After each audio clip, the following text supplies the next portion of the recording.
ഇനി കാണാൻ പോകുന്ന കുടുംബശ്രീ ഷോ ലേറ്റസ്റ്റ് എപ്പിസോഡായിട്ടാണ് ഈ പറയുന്നത്. അപ്പോൾ ഈ പറയുന്ന ഫ്രൈഡേ നൈറ്റ് എപ്പിസോഡാണ് കേട്ടോ. ഫ്രൈഡേ ഡബിൾ എപ്പിസോഡ് ആയതുകൊണ്ട് രണ്ടും കൂടെ ചേർത്ത് വളരെ ചുരുക്കി നിങ്ങളുടെ സമയം വേസ്റ്റ് ആക്കാതെ രീതിക്കത് അതിൻ്റെ ക്രക്സ് മാത്രമാണ് പറയുന്നത്. അപ്പോൾ ചാനൽ ആദ്യമായിട്ട് കാണുന്നവരെ ചാനൽ ലൈക്ക് ചെയ്യാനും സബ്സ്ക്രൈബ് ചെയ്യാനും ബെല്ലൈക്കൻ പ്രസ് നിങ്ങൾക്ക് കമൻസ് ഷെയർ ആരും മറക്കണം കേട്ടോ. അപ്പോൾ ഈ രണ്ട് എപ്പിസോഡിൻ്റെ ഏറ്റവും വലിയ ഹൈലൈറ്റ് എന്ന് പറയുന്നത് സത്യഭാമ ഇന്ന് വരെ ഇത്രയും മാത്രം ഒരാളോട് കെഞ്ചി അത്ര താഴ്മയെ സംസാരിച്ച് നമ്മൾ കേട്ടിട്ട് പോലില്ല. അത്ര വരെ താഴ്ന്ന് തല താഴ്ത്തിക്കൊടുത്താണ് ശാലിനിയുടെയും ശാതാമ്മയുടെ മുന്നിൽ അത്രമാത്രം ആ ഒരു ജമ്മിത്തെ കൊണ്ടല്ലോ അതൊക്കെ അങ്ങോട്ടേക്ക് മാറ്റി വെച്ച് ശാലിനി മുന്നിൽ കിഞ്ചാൻ വന്നിരിക്കുന്ന സത്യഭാമയാണ് ഒന്നാമത്തെ എപ്പിസോഡിൻ്റെ ഹൈലൈറ്റ് എന്ന് പറയുന്നത്. അതിൻ്റെ അകത്ത് അതിനേക്കാളൊക്കെ നമ്മൾ ഞെട്ടിപ്പിക്കുന്ന ഒരു കാര്യം ശാലിനി ഇന്ന് വരെ കമാന്നൊരു അക്ഷരം സത്യഭാമയുടെ മുഖത്ത് നോക്കി പറയാത്ത ശാലിനി പറയാനുള്ള പല കാര്യങ്ങളും പറയുന്നുണ്ട്. അത് കേട്ടിട്ടും ഒരു കൂസലില്ലാത്ത രാത്രി ശാലിനിയുടെ മുന്നിൽ അപേക്ഷയായിട്ട് നിൽക്കുന്ന സത്യഭാമയാണ് നമ്മൾ കാണുന്നത്. രണ്ടാമത്തെ എപ്പിസോഡാണ് ഏറ്റവും വലിയ ഹൈലൈറ്റ്. അങ്ങനെ വിഷ്ണുവിനെ പുറത്താക്കാനുള്ള നല്ലൊരു പിടിവള്ളി തന്നെയാണ് നമ്മുടെ ശാലിനി കിട്ടിയത്. അതിന് ഞാൻ പറഞ്ഞിട്ടുള്ള പോലെ തന്നെ ജഗദീപിൻ്റെ ഒരു എൻട്രി തന്നെയാണ് ഈ കാണാൻ പോകുന്നത്. തുടർന്ന് തന്നെ കാണിക്കുന്ന കാര്യം നമ്മുടെ സത്യഭാമ നേരെ നമ്മുടെ ശാതാമ്മയുടെ വീട്ടിൽ വന്നിരിക്കും. അപ്പോൾ ശാതാമ്മയുടെ മുന്നിൽ നോക്കിയിട്ട് ചോദിക്കുവാണ് എനിക്ക് അകത്തേക്ക് കയറാമെന്നൊക്കെ ചോദിക്കുമ്പോൾ ശാതാമ്മ പറയുന്നുണ്ട് ഈ വീട്ടിൽ അങ്ങനെ ആരെയും പുറത്തേക്ക് നിർത്തി വിലക്കാറൊന്നുമില്ല. സത്യഭാമയെ കയറി വരാമെന്ന് പറയുമ്പം സത്യഭാമ ആദ്യം തന്നെ കയറുമ്പോൾ തന്നെ വലിച്ചു പോയാണ് കയറി വരുന്നത്. അപ്പം കയറി വന്ന് അവിടെ ഇരിക്കുമ്പം ശാതാമ്മയെ ഭയങ്കര ടെൻഷൻ. കാരണം ഇനിയിപ്പോൾ ശാലിനിക്ക് നേരെ ഇനി പുതിയ ശിക്ഷാ നടപടി കൊണ്ട് വന്നിരിക്കുകയാണോ, ഇനി വീണ്ടും ശാലിനിയുടെ വഴക്കൂടാൻ വന്നേക്കുന്നൊക്കെ ഭയങ്കര ആശങ്കയ്ക്കതാണ് നമ്മൾ ശാതാമ്മ നിൽക്കുന്നത്. അപ്പം സത്യഭാമ പറയുന്നുണ്ട് ശാതാമ്മ ഇങ്ങനെ ഭയപ്പെടാനൊന്നും വേണ്ട, റിക്വസ്റ്റ് ചോദിക്കാൻ വേണ്ടി തന്നെ വന്നതെന്ന് പറയുമ്പം ഈ കാര്യങ്ങളൊക്കെ ഷാനി എന്താണ് ജനലിലെ കമ്പിയുടെ അപ്പുറത്ത് നിന്ന് കേൾക്കുമോ. ഷാനി ആദ്യം തന്നെ സത്യഭാമയെ കണ്ടിട്ട് പുറത്തേക്കൊന്നും ഇറങ്ങി വന്നില്ല. എന്താ ഇവർ പറയാൻ വന്നതെന്ന് കേൾക്കാൻ തന്നെ അങ്ങോട്ടേക്ക് നിന്ന് കേട്ടുകൊണ്ടിരിക്കും. അപ്പം ശാതാമ്മ ചോദിക്കുന്നുണ്ട് ഷാലിനിയോട് സാധാരണ സത്യാമ്മ ഇങ്ങോട്ടേക്ക് വന്ന് ഷാലിനിക്ക് എന്തെങ്കിലും പുതിയ ശിക്ഷാ നടപടി വിധിക്കാനോ അല്ലെങ്കിൽ അവളെ 4 വഴക്ക് പറയാനോ അങ്ങനെയൊക്കെ വന്ന സാഹചര്യമല്ലേ ഉള്ളൂ. ഇതിപ്പോൾ എന്താണെന്നൊക്കെ ചോദിക്കുമ്പോഴത്തേക്കും എന്താണ് നഷ്ടങ്ങളുടെ പല കണക്കുകൾ പറയുക. തൻ്റെ കയ്യിലെ പ്രവർത്തനം കൊണ്ട് പല നഷ്ടങ്ങളും ജീവിതത്തിൽ സംഭവിച്ചിട്ടുണ്ട്. താൻ തന്നെ മകന് വളരെയധികം നഷ്ടം വരുത്തി വെച്ചിട്ടുണ്ടെന്നൊക്കെ പറയുകയാണ്. അപ്പോൾ ശാതാമ്മ വിട്ടുവിടും. ശാതാമ്മ പറയുന്നുണ്ട് അങ്ങനെ നഷ്ടത്തിൻ്റെ കണക്ക് നോക്കാനാണെങ്കിൽ ശാലിനി മോക്കല്ലേ ഏറ്റവും കൂടുതൽ നഷ്ടം വന്നിട്ടുണ്ട്. അവളുടെ ജീവിതത്തിൽ സംഭവിച്ച നഷ്ടത്തിൻ്റെ അത്രയും ആറ് ജീവിതത്തിൽ സംഭവിച്ചു. അവർ എത്ര നല്ല കാര്യങ്ങളാണ് നഷ്ടപ്പെട്ടെന്ന് ശാതാമ്മ പറയുമ്പം ശാതാമ്മ പറയുന്നതല്ല എനിക്ക് ശരിയാണ്, ഞാൻ ചെയ്ത പല തെറ്റുകളാണെന്ന് എനിക്ക് ഇപ്പം തന്നെ മനസ്സിലാകുന്നുണ്ട്. അതെൻ്റെ മകൻ എന്നെ മനസ്സിലാക്കി തരുമെന്നൊക്കെ പറഞ്ഞിട്ട് എനിക്ക് ശാലിനിയോട് ഒരു കാര്യം സംസാരിച്ചേ പറ്റത്തുള്ളൂ എന്ന് പറയുമ്പം ശാലിനി നേരെ ശാതാമ്മ വിളിക്കുവാണ്. അപ്പോൾ ശാതാമ്മ വിളിക്കുമ്പം മോളെ വിളിക്കുമ്പം ശാലിനി പറയുന്നുണ്ട് അമ്മേനെ ഇവിടെ തന്നെ ഉണ്ട്, നിങ്ങൾ സംസാരിക്കുന്നുണ്ട് ഇങ്ങോട്ടേക്ക് വരാതെ എന്താണെന്ന് വെച്ചാൽ ശാലിനി നേരെ വരും. അപ്പോൾ ശാലിനി വരുമ്പോഴത്തേക്കും ശാലിനിയോട് പറയുന്നുണ്ട് ശാലിനി നീ എനിക്കൊരു സഹായം ചെയ്തു തരണം. സഹായമോ? ഞാൻ എന്ത് സഹായം ചെയ്തു തരാനാ? ഇന്ന് കളക്ടറിൻ്റെ പദവിയൊക്കെ ഉണ്ടെന്ന് പറഞ്ഞാലും എത്രയൊക്കെ പറഞ്ഞാൽ ഞാൻ വെറും ഒരു ചായക്കടക്കാരിയുടെ മോള് തന്നെയല്ലോ.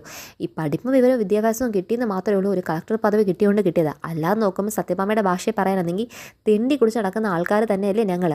അതുപോലെ വിവരമോ ബുദ്ധിയോ ശക്തിയോ ഒന്നുമില്ലാതെ ആരെ സഹകരിക്കാം ആരോട്ട് എങ്ങനെ പെരുമാറണം ഒന്നും അറിയാത്ത വ്യക്തികളല്ലേ ഞങ്ങൾ എന്നൊക്കെ പറഞ്ഞാൽ ശാലിനി എന്താണ് ഇന്ന് വരെ സത്യഭാമ ഇവരെ ഇടിച്ച് താഴ്ത്തി സംസാരിച്ച ആ സംസാരങ്ങളൊക്കെ ശാലിനി റിപ്പീറ്റ് അടിച്ച് മുഖത്ത് തന്നെ കൊടുക്കുക. അപ്പോൾ ശാരദാമ്മ പറയുന്നുണ്ട് മോളെ നീ എന്തോ പറയുന്നതെന്ന് ചോദിക്കുമ്പോഴത്തേക്കും ഞാൻ പിന്നെ എന്ത് പറയണമെന്നേ അങ്ങനെ തന്നെയല്ലേ സത്യാമ്മ പറഞ്ഞിട്ടുള്ളേ. അപ്പോൾ പറയാ അവൾ പറയട്ടെ ശാരദാമ്മേ, അവൾ പറയാനുള്ളതൊക്കെ പറയട്ടെ, അവൾക്ക് അതൊക്കെ പറയാനുള്ള അവകാശമുണ്ട്. കാരണം ഞാൻ അവളോട് അങ്ങനെയൊക്കെയാണല്ലോ പെരുമാറിയത്.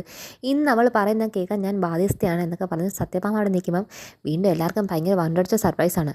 അപ്പോൾ ശാലിനി വിട്ടു കൊടുക്കത്തില്ല. കാരണം ശാലിനി പറയുന്നുണ്ട് സത്യഭാമയുടെ ഈ ഒരു പ്രൗഢിയും സത്യഭാമയ്ക്കുള്ളതിൻ്റെ ഇത്രയും സമ്പത്തൊക്കെ വെച്ച് നോക്കുമ്പോൾ ഞാൻ എന്ത് സഹായമാണ് സത്യഭാമയ്ക്ക് ചെയ്തു തരാൻ പറ്റുക? അത് മറ്റൊന്നുമല്ല വിഷ്ണുവിൻ്റെ ജാമ്യത്തിൻ്റെ കാര്യമാണ്. വിഷ്ണുവിനെ ചന്ദ്രബോസ് എടുത്തതിന് നോൺ ബെയിലബിൾ ഒഫൻസ് ആണെന്നൊക്കെയുള്ള കാര്യമൊക്കെ അർജുൻ പറഞ്ഞല്ലോ. അർജുൻ പോയിട്ടാണെങ്കിലോ ഞാൻ പോയിട്ടോ സംസാരിച്ചിട്ടൊന്നും അവനാണെങ്കിൽ ബെയിൽ ആപ്ലിക്കേഷന് ഒപ്പുപോലും ഇടുന്നില്ല. നീ അവനോട് ഞാൻ സംസാരിക്കണോ? അതെന്ത് പറ്റി? സാധാരണ അമ്മ പറയുന്ന വാക്കിന് മറുവാക്ക് പറയാത്ത മകനാണെന്നല്ലോ. ഇപ്പം എന്ത് പറ്റി? അമ്മ പറയുന്ന വാക്ക് കേട്ടൂടാ എന്നൊരു രീതിക്കകത്ത് മോൻ മാറിപ്പോയോന്ന് ശാലിനി തിരിച്ച് വീണ്ടും സത്യഭാമയുടെ നെഞ്ചത്തിട്ട് കൊടുക്കുന്ന പോലെ ഒരു അടി കൊടുക്കുവാണ്. അമ്മയ്ക്ക് പറയാൻ ഒന്നും തന്നെ ഇല്ല. അപ്പോൾ സത്യഭാമ അവിടെ ശാലിനി പറയുന്ന കേട്ട് അങ്ങനെ നിൽക്കുവാണ്. അപ്പോൾ സത്യഭാമ എടുത്ത് പറയുന്നത് ഇപ്പം മനസ്സ് നല്ലപോലെ പൊള്ളുന്നുണ്ടല്ലേ സത്യാമ്മേ? മകനൊന്ന് മുഖം തിരിച്ച് കടുപ്പിച്ചൊരു വാക്ക് പറഞ്ഞപ്പം സത്യാമ്മയ്ക്ക് സഹിക്കാൻ പറ്റില്ലല്ലേ? അപ്പം ഞാൻ എന്ത് കൺഫ്യൂഷനാണോ എന്ന് തിരിച്ചു ചോദിക്കുമ്പോൾ മോളെ എനിക്കറിയാം നീ അവനോടൊന്ന് നീ സംസാരിച്ചാൽ മാത്രമേ അവൻ കേൾക്കത്തുള്ളൂ എന്നൊക്കെ പറഞ്ഞ് ലാസ്റ്റ് അവർ തമ്മിൽ ഒരു കോംപ്രമൈസിലേക്ക് എത്തി. ശാലിനി എന്താണ് വിഷ്ണുവായിട്ടോട് സംസാരിക്കാൻ തന്നെ വാക്ക് കൊടുത്ത് സത്യഭാമ അവിടെ നാണം കെട്ട് തന്നെ ഇറങ്ങുവാണ്. അങ്ങനെ പിന്നെ ശാലിനി നേരെ പോയി അർജുനുമായിട്ട് പോയി കാണുന്ന വിഷ്ണു ശാലിനി ആദ്യമൊക്കെ പറഞ്ഞിട്ട് വിഷ്ണു ഒപ്പിടാനൊന്നും തയ്യാറല്ല. അർജുൻ ലാസ്റ്റ് വാക്ക് കൊടുക്കുവാണ്. നിങ്ങളുടെ രണ്ടുപേരും കുടുംബത്തിൻ്റെ സാഹചര്യം എനിക്ക് നല്ലപോലെ അറിയാവുന്നതുകൊണ്ട് ഞാൻ അതിന് വേണ്ട കാര്യങ്ങൾ എന്താണെന്ന് വെച്ചാൽ ചെയ്തു തരാം.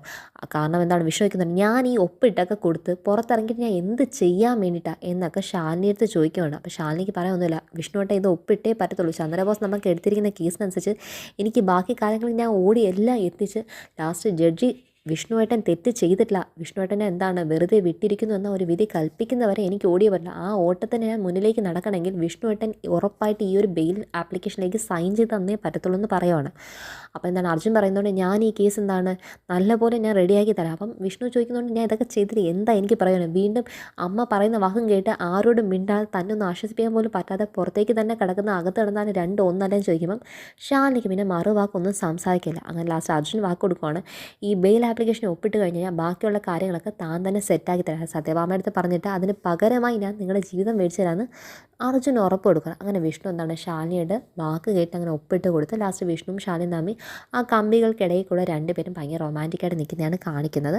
അപ്പോൾ ഇതായിരുന്നു തേഴ്സ്ഡേ എപ്പിസോഡിൻ്റെ ഏറ്റവും വലിയ ഹൈലൈറ്റ്. പിന്നെ അതിനുശേഷം കാണിക്കുന്ന ഫ്രൈഡേ എപ്പിസോഡിൻ്റെ സ്റ്റാർട്ടിങ്ങാണ്. ഫ്രൈഡേ എപ്പിസോഡിൻ്റെ സ്റ്റാർട്ടിങ്ങിനകത്ത് ഏറ്റവും കൂടുതൽ കാണിക്കുന്ന കാര്യം എന്ന് പറയുമ്പം നമ്മുടെ ഷാലിനി എന്താണ് തൻ്റെ ഓഫീസിൽ ഇരിക്കുകയാണ്. അപ്പോൾ ഓഫീസിൽ ഇരിക്കുമ്പോൾ ഷാലിനിയെ കാണാൻ വേണ്ടി ഒരാൾ കാത്ത് നിൽക്കുവാണ്. ഈ കാര്യമൊക്കെ പറയുമ്പോൾ ഷാലിനി എന്താണ് അകത്തേക്ക് ആ വ്യക്തിയെ പറഞ്ഞു വിടാൻ പറഞ്ഞിട്ട് ആരാന്നൊക്കെ ചോദിക്കുമ്പോൾ ആരാ നിറത്തിൽ മാഡത്തിനെ കണ്ടേ പറ്റുന്നു പറഞ്ഞ് നിൽക്കുമെന്നൊക്കെ അനു പറയുന്നുണ്ട്. അപ്പം അകത്തേക്ക് കയറ്റി വിടാൻ ഷാലിനി പറഞ്ഞിട്ട് ഷാലിനി നേരെ എന്താണ് മറ്റൊരാളുടെ ഇഷ്യൂവിൻ്റെ പ്രശ്നത്തിലേക്ക് ഇടപെടുകയാണ്. അപ്പം ഫോണിൽ വിളിച്ചിട്ട് എന്താണ് ഒരു ഇൻഫർമേഷൻ ഓഫീസർ ഉറപ്പായിട്ട് എന്താണ് ഇത്ര ദിവസത്തിനകം, അതായത് ഒരു മാക്സിമം പോയി കഴിഞ്ഞാൽ ഒരു 35 ഡേയ്സിനകം വെച്ച് ഒരാൾ ഒരു വിവരം ചോദിച്ചു കഴിഞ്ഞാൽ ആ വിവരത്തിൻ്റെ ഇൻഫർമേഷൻ സർവ്വതും കൊടുക്കേണ്ടതാണ്. ഇതൊന്നും അറിയാതെ ആ കസേര ഇരിക്കുന്നത്.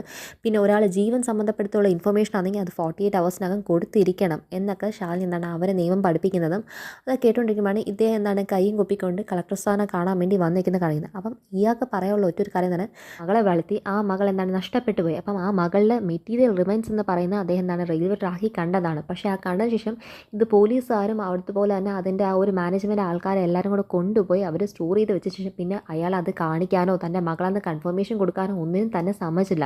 അപ്പം തൻ്റെ മകൾ ഇന്ന് ജീവിച്ചിരിപ്പുണ്ടോ ഇല്ലയോ എന്നുള്ള കാര്യം തനിക്ക് അറിഞ്ഞേ പറ്റത്തുള്ളൂ എന്നൊക്കെ ഇയാൾ കുറേ ഇൻഫർമേഷൻ ഇങ്ങനെ പറഞ്ഞു വരുമ്പോഴത്തേക്കും ഷാലിയുടെ മനസ്സിൽ അപ്പം തന്നെ ഒരു സംശയം കത്തുണ്ട്. അപ്പം ഷാലി പറയുന്നത് അനു ആ മകളുടെ ഒരു ഫോട്ടോ പറ്റുമെന്ന് മേടിക്കണം, ആ മകളുടെ ഡീറ്റെയിൽ ആയിട്ട് ആ ബോഡി സ്ട്രക്ചർ എങ്ങനെയായിരിക്കും, ഹൈറ്റ് വെയിറ്റ് ഡീറ്റെയിൽസ് എല്ലാ കാര്യങ്ങളും എഴുതി നോട്ട് ചെയ്ത് മേടിക്കണം എന്നിട്ട് അദ്ദേഹത്തിനോട് പുറത്തിറങ്ങി നിൽക്കാൻ പറയും. ഇത് അനുവിനെ ചോദിക്കുന്നത് അനുവിന് ഈ കാര്യം കേട്ടതിനകത്ത് അനുവിന് എന്ത് തോന്നുന്നു, ഒരു സംശയം തോന്നില്ലേ? കാരണം ചന്ദ്രബോസ് ഡയറക്റ്റായിട്ട് കയറി ഇടപെട്ടിരിക്കുന്നു. ചന്ദ്രബോസ് ഒരു കാരണവശാലും ആ മകളെ കാണിച്ചു കൊടുക്കുക, അതായത് മകളുടെ ആ മെറ്റീരിയൽ റിമൈൻസ് കാണിക്കത്തില്ല എന്ന് അത്രയ്ക്ക് വാശി പിടിക്കുന്നുണ്ടെങ്കിൽ അതിൻ്റെ പിറകിൽ എന്തോ ഒരു സംതിങ് റോങ് ഇല്ലേ ഉണ്ട് വേണം, സംതിങ് സ്പെല്ലിംഗ് റോങ് ഉണ്ട്. ഇത് ഈ പറയുന്ന ഈ മകൾക്ക് ഇയാൾ പറയുന്ന അയാളുടെ മകൾക്കും കാർത്തിക്കും ഒരേ വെയിറ്റും ഹൈറ്റും തൂക്കവും എല്ലാം ഒന്ന് തന്നെ ആണെന്നുണ്ടെങ്കിൽ നമ്മൾ ഇതിനകത്ത് വേറെ ആംഗിളും കൂടെ സംശയിക്കുന്നത് മാഡം എന്തോ പറയുന്നേ. അപ്പോൾ അനു ചോദിക്കുമ്പോഴത്തേക്കും അനുവിൻ്റെ അടുത്ത് പറയുന്നുണ്ട് ഞാൻ മറ്റൊന്നുമല്ല നെട്ടൂർ പാലത്തിൻ്റെ താഴെ കണ്ട് കാർത്തിക തന്നെയാണോ അതോ ഇദ്ദേഹത്തിൻ്റെ മകൾ തന്നെയാണോ, അങ്ങനെ കാർത്തിക അല്ല എന്നുണ്ടെങ്കിൽ അങ്ങനെ ഒരു സംശയമെങ്കിലും നമുക്കുണ്ടെങ്കിൽ ഈ പറയുന്ന കാർത്തിക ഇന്നും ജീവനോടെ തന്നെ ഉണ്ടെന്നല്ലേ അനു എന്നൊക്കെ പറയുമ്പോൾ അനുവിന് എന്താണ് കാർത്തികയുടെ കാര്യവും അതുപോലെ ഇയാൾ പറഞ്ഞ ആ മകളുടെ കാര്യം കണക്ട് ചെയ്താൽ ഡോട്ട്സ് കണക്ട് ചെയ്യാനുള്ള അത്ര ഒരു വിവരമില്ല. അപ്പോൾ ഷാലി ഇതൊക്കെ പറഞ്ഞ് ഷാലിൻ്റെ ഭാഗം കാണിക്കുന്ന നിർത്തി. പിന്നെ നേരെ കാണിക്കുന്ന ജഗദീപ് ഒരു കോയിൻസിഡൻസ് പോലെ നേരെ മധുശ്രീയെ കണ്ടുമുട്ടുന്നതാണ്. അപ്പോൾ മധുശ്രീ എന്താ ഇവിടെ ഷോപ്പിങ്ങിനാണോ, എത്ര നാളെ മധുശ്രീ അങ്ങോട്ടേ കണ്ടിട്ട്, ഓ സുസ്മിത പോയപ്പം തന്നെ പിന്നെ മധുശ്രീയുടെ സ്നേഹവും ഇഷ്ടമൊക്കെ അതോടങ്ങ് തീർന്നാണ് എന്നാ ഒന്ന് ഫോണെങ്കിലും വിളിച്ച് ഇതൊക്കെ ഇരിക്കുകയാണ് ജഗദീപേ, എന്തൊക്കെയുണ്ട് വിശേഷങ്ങൾ, എന്തൊക്കെയാണ് വിവരം എന്നൊക്കെ അറിയാൻ വേണ്ടി ഒരു ഫോൺ പോലും കണ്ടില്ല മധുശ്രീ, ഇത്രയൊക്കെ ഉള്ളൂ. സുസ്മിതയായിട്ടാണ് ഭയങ്കര ഇഷ്ടം എന്നൊക്കെ പറയുമ്പോഴത്തേക്കും മധുശ്രീ പറയുന്നുണ്ട് സുസ്മിതയുടെ കാര്യം എങ്ങനെ, സുസ്മിത പുറത്തിറങ്ങാറുള്ള കാര്യങ്ങളൊക്കെ ആയോ? അയ്യോ ഞാൻ സുസ്മിതയെ കാണാൻ പോകത്തേയില്ല, കാരണം പോകുകയാണെന്നുണ്ടെങ്കിൽ ഞാൻ കൂടെ 2 പോലീസുകാരെയും കൊണ്ടാണ് പോകുന്നത്, കാരണം ഭയങ്കര ആക്രമിക്കുന്ന സ്വഭാവമാണ്. പിന്നെ അവളെ കാണാൻ പോയി കഴിഞ്ഞാൽ ഭയങ്കര ശല്യമാണ് മധുശ്രീ, എന്നെ അങ്ങനെ ജാമ്യത്തിൽ ഇറക്കി ഇങ്ങനെ ജാമ്യത്തിൽ ഇറക്കുക, അവരെ പോയി കാണും ഇവരെ പോയി കാണും, അങ്ങനെ എനിക്ക് വേണ്ടി ഇന്ന കാര്യം ചെയ്യുന്നൊക്കെ വന്നിട്ട് ഭയങ്കര ശല്യത്തോടെ ശല്യം, അതുകൊണ്ട് ഞാൻ വലുതായിട്ട് കാണാനൊന്നും പോകാറില്ല എന്നൊക്കെ പറഞ്ഞ് ജഗദീപ് സുസ്മിത കാര്യങ്ങൾ തഴഞ്ഞിരിക്കുക സംസാരിക്കും. ആ മധുശ്രീ എന്താ ഇവിടെ, അപ്പോൾ മധുശ്രീ പറയുന്നത് ഞാൻ ഇവിടെ ഷോപ്പിങ്ങിന് വന്നതാണ്, എനിക്ക് ഇനി വേറൊരു സ്ഥലത്തേക്ക് പോകണമെന്ന് മധുശ്രീ നേരെ എന്താണ് ജഗദീപിൽ നിന്ന് അകന്ന് മാറാനുള്ള ശ്രമമാണ്. ആ സമയത്താണ് കറക്റ്റ് ജഗദീപ് എന്താണ് അയ്യോ ഷാലിനി മാഡത്തിൻ്റെ ഫോണാണല്ലോ എന്ന് പറഞ്ഞിട്ട് നേരെ ഫോൺ എടുത്ത് ഷാലിനി മാഡം എന്താ ഈ സമയത്തുള്ളൂ, ഷാലിനി മാഡം ചുമ്മാ വിളിക്കത്തില്ല എന്തെങ്കിലും കാര്യമല്ലാതെ വിളിക്കത്തില്ല, എടുത്തേക്കെന്ന് പറഞ്ഞിട്ട് ഫോൺ എടുക്കുന്നതും ഈ മധുശ്രീ എന്താണ് ഓൾറെഡി അങ്ങോട്ടേക്ക് പോയി കഴിഞ്ഞാൽ, അപ്പം പോയി കഴിഞ്ഞാൽ മധുശ്രീക്ക് ഷാനി എന്തിനാക്കി ഇവനെ ഈ സമയത്ത് വിളിക്കുന്നത്, എന്തായി കാര്യം, ഇവർ രണ്ടുപേരും എന്തായി സംസാരിക്കുന്നത്, ഇതൊന്നും അറിഞ്ഞേ പറ്റത്തുള്ളൂ എന്ന് അവിടെ തന്നെ പതുങ്ങി നിൽക്കുവാണ്. അപ്പം പറയുന്നുണ്ട് എന്തോ മാഡം കാർത്തിക ജീവനോടെ ഉണ്ടെന്നോ, ആ ആണോ മാഡം എങ്ങനെ അറിഞ്ഞു, ഞാൻ ഇപ്പം തന്നെ ഉടൻ തന്നെ അങ്ങോട്ടേക്ക് വരാമെന്ന് പറഞ്ഞിട്ട് ജഗദീപ് ഈ മധുശ്രീയെ കേൾപ്പിക്കാൻ പറ്റിയ 4 ഡയലോഗ് കാച്ചിട്ട് നേരെ എന്താണ് അങ്ങോട്ടേക്ക് പോകുന്നതായിട്ട് കാണിക്കുന്നത്. നേരെ മധുശ്രീ എന്താണ് വെച്ച് പിടിച്ച് കാറും കൊണ്ടങ്ങ് പോവാണ്, പോകാൻ നിന്ന് ഷോപ്പിങ്ങിൻ്റെ സ്ഥലത്തേക്ക്. പക്ഷേ മധുശ്രീ പോകുന്ന കാർ എടുത്തിട്ട് ഓട്ടോപ്പാച്ചിലാണ് ഇങ്ങോട്ടേക്ക് ഒരു ഭാഗത്തേക്ക്. അപ്പോഴത്തേക്കും ഷാലിയുടെ കാറ് ഈ മധുശ്രീ കാർ എടുക്കാൻ പോകുന്നതിന് ബാക്കിൽ തന്നെ എന്താണ് ഒളിഞ്ഞു കിടപ്പുണ്ടായിരുന്നു. മാഡം പരിപാടിയൊക്കെ ഏറ്റില്ലേ? ഏറ്റ് ജഗദീപേ. അവൾക്ക് ഈ ഒരു കാര്യത്തിന് നല്ല പങ്കുണ്ട്. അല്ലെങ്കിൽ അങ്ങോട്ടേക്ക് പോകാൻ നിന്നവൾ ഇപ്പം കാറും എടുത്തുകൊണ്ട് പോകാൻ നിൽക്കും. അങ്ങനെ എന്താണ് ജഗദീപ് എന്തായാലും വണ്ടി കയറി അവളുടെ കാറ് മിസ്സാവുന്നതിന് മുന്നേ നമുക്ക് അവളെ ഫോളോ ചെയ്തേ പറ്റത്തുള്ളൂ എന്ന് ജഗദീപ് എന്താണ് ശാലിൻ്റെ കാറിൽ കയറിയിരിക്കുന്നു.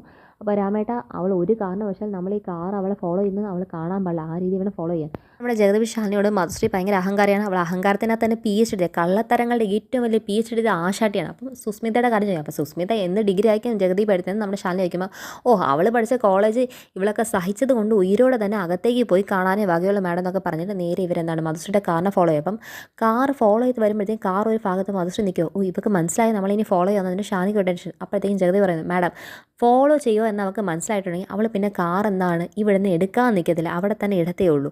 പക്ഷേ അത് പറഞ്ഞതില്ല. മധുശ്രീ നേരെ കാർ എന്താണ് ഒരു സൈഡിലേക്ക് അങ്ങ് തിരിക്കുവാണ്. അപ്പോഴത്തേക്കും ജഗദീപ് പറയുന്നുണ്ട് എന്തായാലും അവൾക്ക് മനസ്സിലായില്ല മാഡം, പിറകെ തന്നെ വെച്ച് പിടിച്ചെന്ന് പറയുമ്പം കറക്റ്റ് ഇവരങ്ങ് പോവുകയാണ് മധുശ്രീയുടെ പിറകെ. അങ്ങനെ മധുശ്രീ എന്താണ് ഒരു പാഴടഞ്ഞ ഒരു വീട് പോലത്തെ ഒരു ഭാഗത്തിലേക്ക് കൊണ്ടുവന്ന് കാറ് നിർത്തുന്നത്. കറക്റ്റ് ശാലിനിയുടെ കാറും അങ്ങോട്ട് എൻട്രി വന്നിട്ട് ശാലിനിയും ജഗദീപും കൂടെ പുറത്തിറങ്ങുവാണ്. നീ എന്ത് വിചാരിച്ചടി കാർത്തിക് എന്ത് ഇടിയെന്ന് ചോദിക്കുമ്പോഴത്തേക്ക് കാർത്തികല്ലേ നെട്ടൂർ പാലത്തിൻ്റെ അവിടെ വെച്ച് കത്തിക്കപ്പെട്ടെ, പിന്നെ ആ കാർത്തിക് എന്നോട് ചോദിച്ചിട്ട് എന്തിനാ കാര്യം? നീ വേഷം കെട്ടിറക്കല്ലേ, നീ ഷോപ്പിങ്ങിന് പോയെന്ന് നീ തന്നെ. ഈ ജഗദീപിനെ കണ്ട് ജഗദീപൻ ഞാൻ ഫോൺ വിളിച്ച് കാർത്തിക് ജീവനോണ്ടെന്ന് കേട്ടപ്പോഴത്തേക്ക് നീ കാറും എടുത്തിട്ട് ഓട്ടപ്പാസിൽ വന്നില്ലേ. ഇനിയിപ്പോൾ അതായോ നിൻ്റെ ഡിറ്റക്റ്റീവ് ബുദ്ധിയെന്ന് പറഞ്ഞിട്ട് ഭയങ്കരമായിട്ട് എന്താണ് ശാലിനി എടുത്ത് ഭയങ്കര തൻ്റെ അടുത്ത് തന്നെ സംസാരിക്കുക. കാരണം അപ്പോഴത്തേക്ക് ഇവിടെ എന്താണ് ആൾക്കാരെ വെച്ച് കാർത്തിക് അവിടെ നിന്ന് അങ്ങ് മാറ്റിക്കഴിഞ്ഞു. കാരണം ജഗദീപിനെ വിളിച്ചിട്ട് ഫോൺ കേൾക്കുമ്പം തന്നെ കാർത്തികിനെ ഉടൻ തന്നെ അവിടെ നിന്ന് മാറ്റിയേ പറ്റത്തുള്ളൂ മധുശ്രീ ചിന്തിക്കുക. അപ്പം മധുശ്രീയുടെ കസ്റ്റഡി തന്നെ ഇന്നും ജീവനോട് തന്നെ കാർത്തിക് ഉണ്ടെന്നുള്ളതിന് ഒരു കൺഫർമേഷൻ ആയിക്കഴിഞ്ഞു.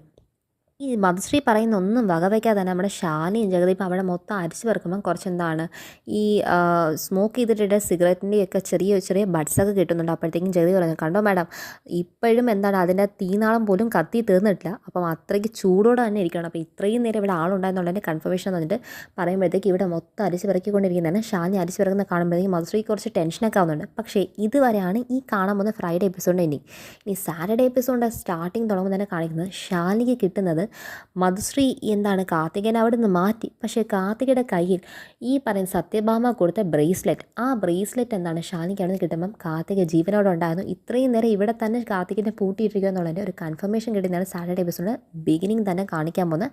അപ്പോൾ ഇതാണ് ഇനി കാണാൻ പോകുന്ന എപ്പിസോഡിൻ്റെ ഒരു സ്റ്റാർട്ടിങ് ഹിൻ്റ് എന്ന് പറഞ്ഞാൽ. അപ്പോൾ എല്ലാവരും കാണുമോ, ചാനൽ ലൈക്കിനും സബ്സ്ക്രൈബ് ചെയ്യാനും ബെല്ലൈക്കൻ പ്രസ് കമൻസ് ഷെയർ ആരും മറക്കണം കേട്ടോ. ഞാൻ അബദ്ധം പറ്റിപ്പോയി ഡബിൾ എപ്പിസോഡാണ് ഫ്രൈഡേ വന്നത്, പക്ഷേ അത് ഡബിൾ എപ്പിസോഡ് സ്നേഹപൂർവ്വം ക്ഷാമയ്ക്കായിരുന്നു ഞാൻ ഈ സീരിയലിലേക്ക് മാറ്റി പറഞ്ഞു പോയതാണ് കേട്ടോ. ഞാൻ എന്തായാലും ഏത് മിനിറ്റ് തൊട്ടാണ് ഈ പറയുന്ന ഫ്രൈഡേ എപ്പിസോഡ് സ്റ്റാർട്ട് ചെയ്യുന്നത് ഞാൻ ഒരു പിൻ ചെയ്തിട്ടേക്ക്